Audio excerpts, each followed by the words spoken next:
Сегодня в Международном университете нефти и газа имени Якши Какаева успешно прошла 4-я международная открытая интернет-олимпиада по информатике среди студентов высших учебных заведений Туркменистана и зарубежных стран.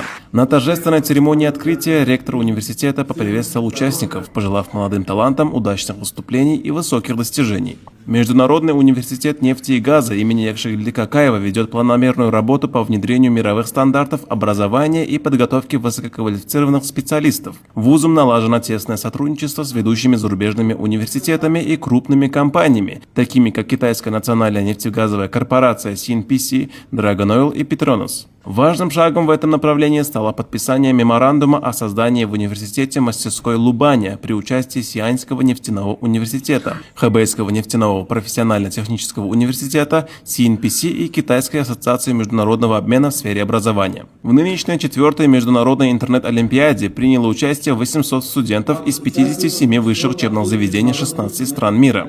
В ходе церемонии открытия профессора и преподаватели зарубежных вузов по цифровой связи обратились к организаторам и участникам, пожелав им успехов в соревновании.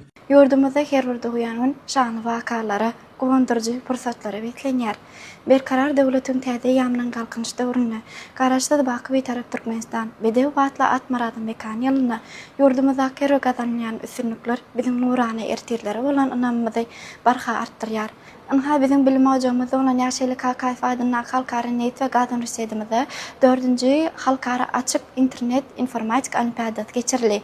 Bu olimpiada gatnaşyjylary ul üstünlikler arzu etýän. Победители Олимпиады будут награждены дипломами 1-й, 2-й и 3-й степеней. Проведение столь масштабного мероприятия наглядно демонстрирует успешное внедрение цифровой образовательной системы и развитие цифровой экономики в Туркменистане. Использование современных технологий способствует укреплению связей между студентами разных стран и выявлению талантливой молодежи, способной работать с инновационными решениями.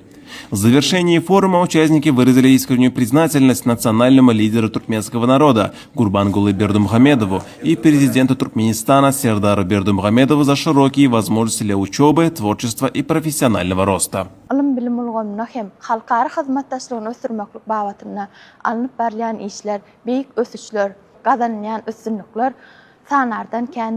Elbette yurdumuzda häzirki wagtda ýaşlarymyzyň ilim bilim ulgamyny alyp barýan işleri, gazanýan üstünliklerini halkara derejesinde giňden wagt etmek maksady bilen ýygyderli, halkara derejeli durly bilim bäsleşikleri, halkara ilmi taslama bäsleşikleri, şeýle hem halkara derejesinde ilmi amaly maslahatlar geçirilýär.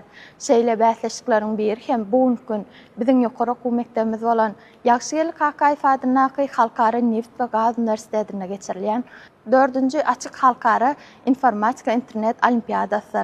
Şeýle halkara derejesinde geçirilýän bäsleşikler, durly urly çäreler, ähli ýokary okuw mektepler bilen bir hatarda daşary ýurt ýokary okuw mektepleriň muallimleriniň hemde talip ýaşlarynyň özara dostlukly gatnaşyklaryny berkitmäge, şeýle hem ilim bilim ulgamyny özara bähwitli tejribeleri alşmaga uly terbiýe berýär.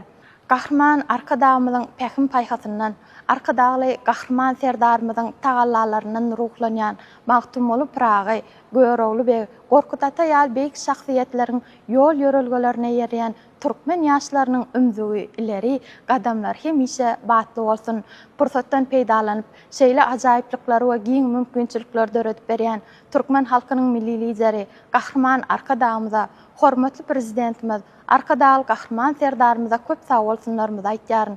Goý gahrman arkadagy gahrman serdarymyzyň janlar sag, ömürler uzak, belent başlar aman bolsun.